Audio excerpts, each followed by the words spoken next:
Welcome to This Explainer. Today, we're diving deep into the 13th century wisdom of Rumi. Now, if you've spent, any time at all on the internet, you've definitely seen Rumi quotes scattered across social media. They're usually framed as these beautiful romantic mysteries, right? Well, we're going to push right past those cliches today, because when you actually look at the text, Rumi isn't just giving us pretty words to decorate our feeds. No, he's laying down a precise architectural force for actual inner change. To really get this, think of an ancient garden. From a distance, it just looks like, beauty, arranged for pleasure. But when you step inside and actually look closer, you start noticing the water channels, the perfect symmetry, the hidden pathways. It's a whole system. It literally guides your movement, your attention, and your feelings. And honestly, this is a brilliant way to understand how Rumi treats divine love. It's not just some beautiful mystery to get lost in, it's a map. And that brings us to the absolute core concept of this entire explainer. Love in Rumi's teachings is not an ornament, it's a direction. It isn't just the comfortable, warm reward waiting for you at the end of a long journey. Love is the active engine, the force that makes the journey possible in the first place. It completely reorganizes what the self notices, what it values, and, crucially, what it's willing to leave behind. So this leads us to ask a really pivotal question. Is divine love just a fleeting feeling, or is it a force? Because if it's a force, that means it pulls the self way beyond itself, right? It keeps moving until it hits the ultimate source of all beauty and meaning. And that means it demands that we reconsider absolutely everything we thought we knew about what love actually is. Think of a clenched fist versus an open hand. Most ordinary, everyday human love, it wants to possess. It says, "Stay with me, be mine, don't ever leave." It grips tightly, just like a clenched fist. But here's the thing, a fist can't receive anything new. Divine love, according to Rumi, demands that you loosen that tight grip of the ego. It demands the ultimate, vulnerable surrender of an open hand. You aren't just passively giving up, you're becoming available to truth. You stop treating the divine like an object to own, and you start actually allowing it to remake you. Okay, let's dive into this. The contrast here is super stark. Ordinary love usually seeks closeness to a person, and, as we said, it often wants to possess.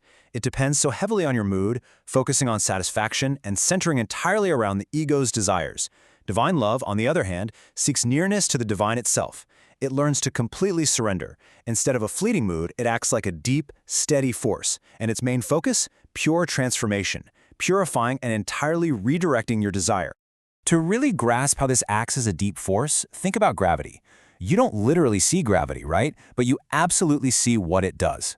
A stone falls because gravity is a reality, not because the stone feels super enthusiastic about falling on a random Tuesday. In that exact same way, divine love is this hidden force constantly shaping the soul. It pulls you closer to truth. And yeah, sometimes that fall feels really painful, but the pull is an absolute reality completely independent of whatever passing emotions you happen to be feeling. Human beings just love to imagine that we're completely self-sufficient. Rumi constantly beautifully interrupts that illusion. Think of a lamp. It might look proudly independent, standing there in the corner of a room, but without an electrical current, it gives absolutely nothing. Its brightness is not self-made. Divine love reveals that the soul only shines because it's connected. And honestly, this frees us from the exhausting, heavy burden of having to manufacture meaning all by ourselves. But of course, connection also requires purification. Think of a water filter. Water carries life-giving liquid, sure, but it can also carry a lot of dirt. Now, a filter doesn't magically create water out of nothing, it simply strips away what doesn't belong. Divine love works exactly like this filter. It strips away our tangled, messy desires, our fear, our pride, our endless need to perform for others, so the heart can finally thirst for raw truth instead of just possession. And when that purification happens, the self literally begins to widen. Imagine a dark room where the heavy curtains are finally thrown wide open.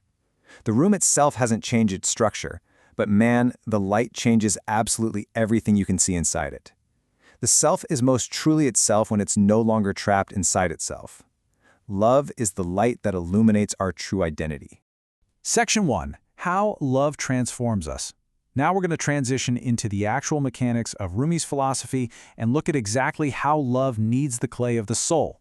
So how does this actually happen? This breakdown of the ego happens in 4 distinct steps.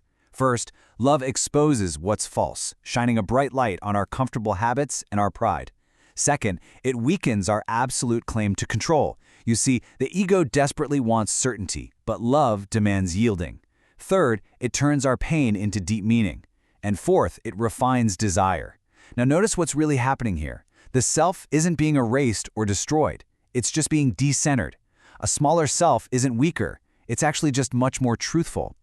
I want to address the pain aspect directly here, because Rumi uses a lot of really harsh, intense imagery, stuff like fire, breaking, tearing. Think of a blacksmith's fire. Metal simply cannot become a useful, refined tool without enduring intense heat. The fire isn't exactly pleasant for the metal, but it's entirely necessary to give it shape. When Rumi writes about the deep pain of separation or intense longing, it's not just romantic suffering for its own sake. No, it's the exact heat required for your true formation.